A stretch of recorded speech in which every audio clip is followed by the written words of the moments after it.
അനുഗ്രഹിക്കപ്പെട്ട നല്ല സമയത്തിനായി ഞാൻ ദൈവത്തെ സ്തുതിക്കുന്നു, സ്തോത്രം ചെയ്യുന്നു. ദൈവവചനം ശ്രവിച്ചുകൊണ്ടിരിക്കുന്ന എല്ലാ ദൈവമക്കൾക്കും വീണ്ടും വരാമെന്ന് അരുളി ചെയ്തവനായ കർത്താവായ യേശു ക്രിസ്തുവിൻ്റെ തന്നെ നാമത്തിൽ ഞാൻ എൻ്റെ സ്നേഹവന്ദനം അറിയിക്കുന്നു. ഇന്നത്തെ അല്പസമയത്തെ ചിന്തയ്ക്കായി 142 സങ്കീർത്തനം 3 വാക്യം നമുക്ക് വായിക്കാം. എൻ്റെ ആത്മാവ് എൻ്റെ ഉള്ളിൽ വിഷാദിച്ചിരിക്കുമ്പോൾ നീ എൻ്റെ പാതയെ അറിയുന്നു. ഞാൻ നടക്കുന്ന പാതയിൽ അവർ എനിക്കൊരു കെണി ഒളിച്ചു വെച്ചിരിക്കുന്നു. അനുഗ്രഹിക്കപ്പെട്ട ഒരു വേദവാക്യമാണ് നാം കേട്ടത്.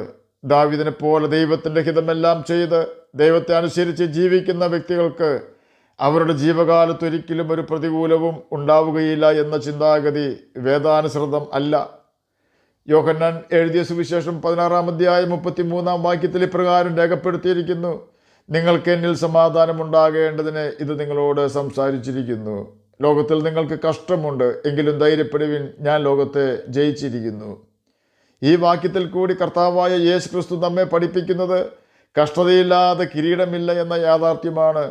അനേകം അനുഗ്രഹങ്ങൾ കർത്താവ് നമുക്ക് വാഗ്ദാനമായി തന്നിട്ടുണ്ട്. പ്രതികൂലങ്ങളും കർത്താവ് വാഗ്ദാനമായി നമുക്ക് തന്നിട്ടുണ്ട് എന്ന യാഥാർത്ഥ്യം നാം മറന്നു പോകരുത്.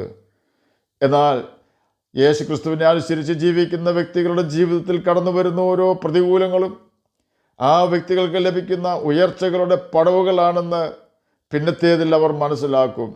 ഓരോ പ്രതിസന്ധിയിലും അതിനോട് കൂടെ തന്നെ പ്രത്യാശയും കർത്താവ് നമുക്ക് തരുന്നുണ്ട്. അതുകൊണ്ട് ദൈവഭയം ഉള്ളവർ, ദൈവത്തെ അനുസരിക്കുന്നവർ, അവൻ്റെ പ്രമാണം അനുസരിക്കുന്നവർ തകർന്നു പോകാതെ പിടിച്ചു നിൽക്കുന്നു. യുദ്ധമില്ലാത്ത അവസ്ഥയ്ക്കോ പ്രതികൂലങ്ങൾ ഒന്നുമില്ലാത്ത അവസ്ഥയ്ക്കോ അല്ല സമാധാനമെന്ന് പറയുന്നത്. പിന്നെയോ യേശു നമ്മുടെ കൂടെ ഉള്ള അവസ്ഥയ്ക്കാണ് സമാധാനമെന്ന് പറയുന്നത്. കാരണം യേശു സമാധാന പ്രഭുവാണ്. അതുകൊണ്ടാണ് തൻ്റെ ചങ്കിൽ കുന്തം കുത്തിയിറക്കുന്ന വ്യക്തികൾക്ക് വേണ്ടി യേശു പ്രാർത്ഥിച്ചത്: പിതാവേ, ഇവർ ചെയ്യുന്നത് ഇന്നതെന്ന് ഇവർ അറിയായികയാൽ ഇവരോട് ക്ഷമിക്കണമേ എന്ന്. യേശുവിനെ പിന്തുടർന്ന സ്തേഫാനോസിന് അനേകം കല്ലുകൾ കരുണ കൂടാതെ തന്നെ മൂടിക്കൊണ്ടിരുന്നപ്പോൾ ആ വേദനയിലും ഇവർക്ക് ഈ പാപം നിർത്തരുത് എന്ന് പ്രാർത്ഥിക്കുവാൻ കഴിഞ്ഞത് സമാധാന പ്രഭുവായ കർത്താവായ യേശു ക്രിസ്തു അവനിൽ ഉണ്ടായിരുന്നത് കൊണ്ടാണ്. ഇന്ന് അനേകരും സമാധാനമില്ലാത്തതു മൂലമാണ് ആർക്കെങ്കിലുമൊക്കെ എതിരെ സംസാരിക്കുന്നതും എഴുതുന്നതും പ്രസംഗിക്കുന്നതും. എന്നാൽ പാട്ടുകാരൻ പാടിയതുപോലെ സ്നേഹമാകുന്ന യേശുവിനെ കണ്ടവർക്ക് മറ്റുള്ളവരോട് ക്ഷമിക്കാതിരിക്കുവാനും കരുണ കാണിക്കാതിരിക്കുവാനും സ്നേഹിക്കാതിരിക്കുവാനും കഴിയുകയില്ല. സ്നേഹിക്കുക എന്നാൽ വിശ്വസിക്കുക എന്നല്ല എന്ന് നാം മനസ്സിലാക്കണം. നാം എല്ലാവരെയും സ്നേഹിക്കണം, എന്നാൽ അല്പം ചിലരെ മാത്രമേ വിശ്വസിക്കാവൂ. അല്ല, കർത്താവായ യേശു ക്രിസ്തുവിനെ മാത്രമേ നാം വിശ്വസിക്കാവൂ. സങ്കീർത്തനക്കാരനായ ദാവീദ് ഗുഹയിൽ വസിക്കുന്ന കാലത്താണ് 142 സങ്കീർത്തനം എഴുതിയത് എന്ന് അതിൻ്റെ ഹെഡിങ്ങിൽ തന്നെ രേഖപ്പെടുത്തിയിട്ടുണ്ട്. ഒരു തെറ്റും താൻ ചെയ്തിട്ടില്ല. രാജ്യം ഭരിക്കുന്ന ശൗൽ രാജാവ് ഇവനെ കൊല്ലുവാൻ 3000 പട്ടാളക്കാരുമായി ഇറങ്ങി തിരിച്ചിരിക്കുന്നു. ശൗലിൻ്റെ വേട്ടയാടൽ തുടങ്ങിയിട്ട് നാളുകൾ ഏറെയായി. മരുഭൂമിയിലും വനങ്ങളിലും ദാവീദ് ഇപ്പോൾ അലയുകയാണ്. തൻ്റെ തെറ്റെന്താണെന്ന് ശൗൽ പറയുന്നില്ല. ദാവീദ് ജീവിച്ചിരുന്നാൽ തൻ്റെ മകന് രാജസ്ഥാന് ലഭിക്കുകയില്ല എന്ന ഭയമായിരുന്നു ശൗലിനെന്ന് തൻ്റെ മകനായ യോനാഥാനോട് ശൗൽ പറഞ്ഞിരുന്നു. നിരപരാധിയായ ഒരു വ്യക്തിയെ, അതും ദൈവഭയമുള്ള വ്യക്തിയെ കൊന്നുകളഞ്ഞുകൊണ്ട് തൻ്റെ തലമുറയ്ക്ക് വേണ്ടി രാജസ്ഥാനം റിസർവ് ചെയ്യുന്ന ഒരു അപ്പനായിരുന്നു ശൗൽ. എന്നാൽ ദാവീദ് ദൈവത്തിൽ ആശ്രയിച്ചു. ദാവീദിന് രാജസ്ഥാനമല്ല ഇപ്പോൾ ആവശ്യം. അവന് വേണ്ടത് അവൻ്റെ ജീവനാണ്. അവൻ്റെ വേദനയും സങ്കടവും എല്ലാം ദൈവം കാണുന്നുണ്ടായിരുന്നു. തൻ്റെ മകനായ ദാവീദിനെ ദൈവം സംരക്ഷിക്കുന്നുണ്ടായിരുന്നു. എങ്കിലും ദൈവത്തെ അനുഭവിക്കുവാൻ ദാവീദിന് കഴിയുന്നുണ്ടെങ്കിലും ദൈവത്തെ കാണുവാൻ അവന് കഴിയുന്നുണ്ടായിരുന്നില്ല. ഇതാണ് നാം ഓരോരുത്തർക്കും ഉള്ള പ്രശ്നം. നമുക്ക് ദൈവത്തെ കാണുവാൻ കഴിയുന്നില്ലെങ്കിലും അവൻ്റെ സാന്നിധ്യം അനുഭവിക്കുവാൻ കഴിയുന്നുണ്ടെങ്കിൽ ഭയപ്പെടേണ്ട കാര്യമില്ല. കാരണം അവൻ നമ്മോട് കൂടെ വസിക്കും എന്ന് മത്തായി എഴുതിയ സുവിശേഷം 28 അധ്യായം 20 വാക്യത്തിൽ രേഖപ്പെടുത്തിയിട്ടുണ്ട്. ഇപ്പോൾ ദാവീദ് വളരെ സങ്കടത്തിലാണ്. ഗുഹയിലിരിക്കുന്ന ദാവീദിന് ഇനി എന്തു ചെയ്യണമെന്നൊരു ഊഹവുമില്ല. അടുത്ത സ്റ്റെപ്പ് എവിടെ വെക്കണമെന്ന് അറിയാതെ അവൻ വിഷമിക്കുകയാണ്. താൻ എടുത്തു വെക്കുന്ന സ്റ്റെപ്പ് ശൗലിൻ്റെയും അവൻ്റെ പട്ടാളക്കാരുടെയും മുമ്പിലേക്കാണെങ്കിൽ ജീവിതം അതാലെ തീർന്നു എന്ന് അവൻ മനസ്സിലാക്കുന്നു. അവൻ്റെ ഹൃദയം ഇപ്പോൾ വിഷാദത്തിലാണ്. എന്നാൽ ഒരു കാര്യം ദാവീദിനറിയാം, തനിക്ക് മുമ്പോട്ടുള്ള വഴി കാണുവാൻ കഴിയാതെ പ്രതിസന്ധിയിലായിരിക്കുന്നുവെങ്കിലും ചെങ്കടലിൽ ഇസ്രായേൽ മക്കൾക്ക് വേണ്ടി ചെങ്കൽപ്പാത ഒരുക്കിയവനായ യഹോവ അഥവാ കർത്താവായ യേശു ക്രിസ്തുവിനെ അറിയാം താൻ ഇനി എന്ത് ചെയ്യണമെന്ന്. അവൻ പ്രാർത്ഥിക്കുകയാണ്, യഹോവേ, നീ എൻ്റെ പാതയെ അറിയുന്നു. ദാവീദിൻ്റെ അവസ്ഥയിൽ എത്തിപ്പെട്ടിരിക്കുന്ന, ഇനി എങ്ങനെ മുന്നോട്ട് ചുവടുകൾ വയ്ക്കുമെന്ന് ഒരു ഊഹവുമില്ലാതെ പ്രതിസന്ധിയിലായിരിക്കുന്ന ഏതെങ്കിലും പ്രിയപ്പെട്ടവർ എന്നെ കേൾക്കുന്നുണ്ടെങ്കിൽ, സങ്കീർത്തനക്കാരനെ പോലെ നമുക്ക് യേശുവിൽ ആശ്രയിക്കാം. അടഞ്ഞ വഴി തുറന്നു തന്ന് നമ്മെ മുന്നോട്ട് നയിക്കുവാൻ കഴിവുള്ളവനാണ് കർത്താവായ യേശു ക്രിസ്തു. ദാവീദിൻ്റെ മറ്റൊരു പ്രശ്നം, താൻ നടക്കുന്ന പാതയിൽ ശത്രുക്കൾ കെണിവെക്കുന്നു എന്നതാണ്. സാത്താൻ വരുന്നത് ഒരു വാലും 2 കൊമ്പും ആയാണ് എങ്കിൽ നിശ്ചയമായും നാം അവനെ വിട്ട് ഓടും. മുഖം കൊടുക്കുവാൻ പോലും നമുക്ക് ഭയമായിരിക്കും. എന്നാൽ ജഡത്തിൽ വസിക്കുന്ന നമുക്ക് അല്പം സന്തോഷം തരുന്ന കാര്യങ്ങളുമായി നല്ല സ്നേഹം നടിച്ചുകൊണ്ടാണ് സാത്താൻ എപ്പോഴും വരുന്നത്. ഉദാഹരണം പറഞ്ഞാൽ, എലികൾക്ക് ഏറ്റവും ഇഷ്ടഭക്ഷണമായ കപ്പ എലിക്കണിയിൽ വെച്ച് നാം മാറി നിൽക്കുന്നത് പോലെ സാത്താൻ കെണിയിൽ പാപം വെച്ചുകൊണ്ട് കാത്തിരിക്കുകയാണ്. നാം പാപം ചെയ്താൽ സാത്താൻ ജയിക്കും. കാരണം പാപം ചെയ്യുന്നവൻ പിശാചിൻ്റെ മകനാണല്ലോ. അന്നു മുതൽ നാം അവൻ്റെ അടിമയായി തീരേണ്ടി വരും. ഹണി ട്രാപ്പ് നമുക്കെല്ലാവർക്കും ഈ കാലത്ത് പരിചയമുള്ളൊരു വാക്കാണ്. ഇതുപോലെ തന്നെ മറ്റൊരു ട്രാപ്പാണ് സിൻ ട്രാപ്പ്, പാപത്തിൻ്റെ കെണി.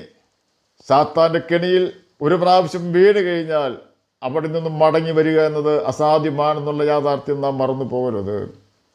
ദാവീദിന് അവൻ്റെ മുന്നോട്ടുള്ള ഗമനം അസ്ഥിരപ്പെടുത്തുവാൻ ശൗൽ ചെയ്തത് അവൻ്റെ മൂത്ത മകളായ മേരബിനെ ഭാര്യയായി കൊടുക്കാം എന്ന് പറഞ്ഞുകൊണ്ടായിരുന്നു. ഒരു പെൺകുട്ടിയെ അവരുടെ മാതാപിതാക്കൾ ഒരു ആൺകുട്ടിക്ക് ഭാര്യയായി കൊടുക്കുന്നതിന് ആൺകുട്ടി പെൺകുട്ടിക്ക് കൊടുക്കുന്ന ധനത്തിനാണ് സ്ത്രീധനമെന്ന് ബൈബിൾ പഠിപ്പിക്കുന്നത്. ലേയയെ ലഭിക്കുവാൻ യാക്കോബിന് 7 വർഷം അവളുടെ അപ്പൻ്റെ ആടിനെ മേയ്ക്കേണ്ടി വന്നു. റാഹേലിനെ ലഭിക്കുവാൻ മറ്റൊരു 7 വർഷം ലാബാൻ്റെ ആടിനെ തീറ്റേണ്ടി വന്നു.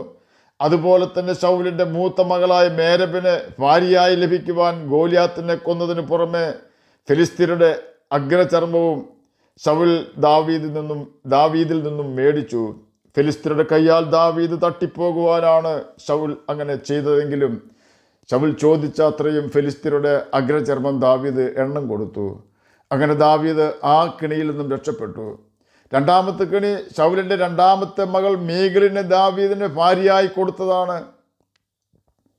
തൻ്റെ മകൾ ദാവീദിനൊരു കെണിയായി തീരുമെന്ന് ചിന്തിച്ചുകൊണ്ട് തന്നെ ശൗൽ മീഖലിനെ ദാവീദിന് ഭാര്യയായി കൊടുത്തു. എന്നാൽ ദാവീദിന് കെണിയൊരുക്കുവാൻ ദൈവം മീഖലിനെ അനുവദിച്ചില്ല. എന്നെ കേൾക്കുന്ന പ്രിയ ദൈവമകനെ, ദൈവമകളെ, നമ്മെ ഒതുക്കുവാനും നമ്മെ നമ്മുടെ പദവിയിൽ നിന്ന് തള്ളിയിടുവാനും ആരെല്ലാം കെണി വെച്ച് മറഞ്ഞിരുന്നാലും കെണി വെച്ചവർ കെണിയിൽ കുടുങ്ങിയിരിക്കുന്നത് നമ്മുടെ കണ്ണുകൊണ്ട് തന്നെ കാണുവാൻ ദൈവം ഇടവരുത്തും. എന്നാൽ നാം എപ്പോഴും യഹോവ ഭക്തിയോടെ ഇരിക്കണം. യോശുവയ്ക്ക് ദൈവം കൽപ്പന കൊടുത്തുകൊണ്ട് പറയുകയാണ്, നിന്റെ ജീവകാലത്ത് ഒരിക്കലും ഒരു മനുഷ്യനും നിന്റെ നേരെ നിൽക്കുകയില്ല. ഞാൻ മോശയോടുകൂടി ഇരുന്നതുപോലെ നിന്നോടുകൂടെയും ഇരിക്കും. ഞാൻ നിന്നെ കൈവിടുകയില്ല, ഉപേക്ഷിക്കുകയുമില്ല. യോശുവ 1-ാം അധ്യായം 5-ാം വാക്യമാണ് നാം കേട്ടത്.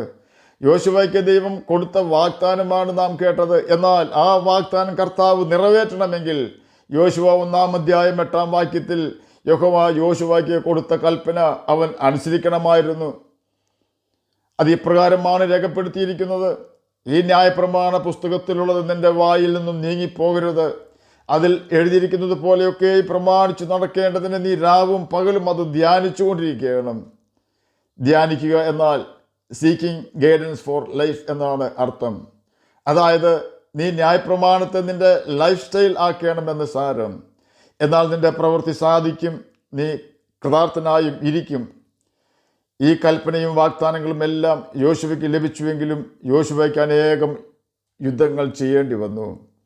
ആ യുദ്ധങ്ങൾ യോശുവയെ തളർത്തുകയല്ല, ആ പ്രതികൂലങ്ങൾ അവനെ ശക്തനാക്കുകയാണ് ചെയ്തത്. യോശുവ യുദ്ധത്തിന് ചെന്നിരുന്നെങ്കിലും യഹോവയായ ദൈവമായിരുന്നു ഇസ്രായേൽ മക്കൾക്ക് വേണ്ടി യുദ്ധം ചെയ്തത് എന്ന് യോശുവ 10-ാം അധ്യായം 40 മുതൽ 43 വരെയുള്ള വാക്യങ്ങളിൽ വിശദീകരിച്ചിട്ടുണ്ട്. അതുപോലെ തന്നെ ദാവീദിന് മുന്നോട്ട് പോകുവാനുള്ള വഴി അറിയാതെ ഗുഹയിൽ ആയിരിക്കുന്ന അവസ്ഥയിലാണെങ്കിലും അവന് അഭിഷേകം ചെയ്ത കർത്താവ് അവന് വേണ്ടി യുദ്ധം ചെയ്യുന്നുണ്ടായിരുന്നു. അതുകൊണ്ടാണ് ദാവീദിന്റെ ഭാഷയിൽ പറഞ്ഞാൽ, എനിക്കും മരണത്തിനുമിടയിൽ 4 വിരൽ നീളം മാത്രം എന്നും ഞാനൊരു ദിവസം ശൗലിൻ്റെ കയ്യാൽ പട്ടുപോവുകയുള്ളൂ എന്നും ദൈവം എനിക്ക് വേണ്ടി എന്ത് ചെയ്യുമെന്ന് ഞാൻ അറിയുവോളം എൻ്റെ അപ്പനും അമ്മയും ഇവിടെ നിൽക്കട്ടെ എന്നും പറഞ്ഞ ദാവീദ് ദൈവം തൻ്റെ സിംഹാസനം സ്ഥിരപ്പെടുത്തിയെന്ന് അറിഞ്ഞു എന്നുകൂടി ബൈബിളിൽ രേഖപ്പെടുത്തിയിട്ടുണ്ട്. ആകയാൽ എന്നെ കേൾക്കുന്ന പ്രിയ ദൈവമകനെ, ദൈവമകളെ, മുന്നോട്ട് പോകുവാൻ ഒരു വഴിയും നാം കാണുന്നില്ലെങ്കിലും അടുത്ത സ്റ്റെപ്പ് എവിടെ വെക്കണമെന്ന് അറിയാതെ നാം പ്രയാസപ്പെടുന്നുണ്ടെങ്കിലും നാം നടക്കുന്ന പാതയിൽ നമ്മെ തകർക്കുവാൻ, നമ്മുടെ പദവിയിൽ നിന്ന് നമ്മെ തള്ളിയിടുവാൻ പ്രതിയോഗി കെണി വെക്കുന്നുണ്ടെങ്കിലും നാം ഭയപ്പെടേണ്ട. കാരണം നമ്മുടെ ഉപദേഷ്ടാവ് മറഞ്ഞിരിക്കുന്നവനല്ല. നമ്മുടെ ഉപദേഷ്ടാവായ യഹോവ അഥവാ കർത്താവായ യേശു ക്രിസ്തു ഇതെല്ലാം കാണുന്നുണ്ട്. അവരുടെ ദീർഘക്ഷമ ഒന്നുകൊണ്ട് മാത്രം അല്പം താമസിക്കുന്നു എന്ന് മാത്രം. എങ്കിലും ഒരു ദിവസം നമുക്ക് വേണ്ടി കർത്താവ് നീക്കി വെച്ചിട്ടുണ്ട്. യോശുവ 1-8 രേഖപ്പെടുത്തിയിരിക്കുന്നത് പോലെ ദൈവവചനത്തെ ലൈഫ് സ്റ്റൈലാക്കി നാം ജീവിച്ചാൽ ശത്രു കരയുകയും നാം സന്തോഷിക്കുകയും ചെയ്യും. ആകയാൽ നമ്മുടെ എല്ലാ അവസ്ഥയും അറിയുന്നവനായ കർത്താവായ യേശു ക്രിസ്തു തന്നിട്ടുള്ള കൽപ്പനകൾ അനുസരിച്ചുകൊണ്ട് ജീവിക്കുകയും നിത്യജീവന് നമുക്ക് അവകാശികളായി തീരുകയും ചെയ്യാം. അതിന് കർത്താവ് നമ്മെ സഹായിക്കട്ടെ എന്ന് പ്രാർത്ഥിച്ചുകൊണ്ട് ഞാൻ എൻ്റെ വാക്കുകളിൽ നിന്ന് വിരമിക്കുന്നു. നമുക്ക് പ്രാർത്ഥിക്കാം. ഞങ്ങളെ സ്നേഹിക്കുന്ന സ്വർഗീയ പിതാവേ, നല്ല വചനത്തിനായി അങ്ങയെ സ്തുതിക്കുന്നു, സ്തോത്രം ചെയ്യുന്നു. എന്നെ കേൾക്കുന്ന ഏതെങ്കിലും പ്രിയപ്പെട്ടവർ സമാധാനമില്ലാതെ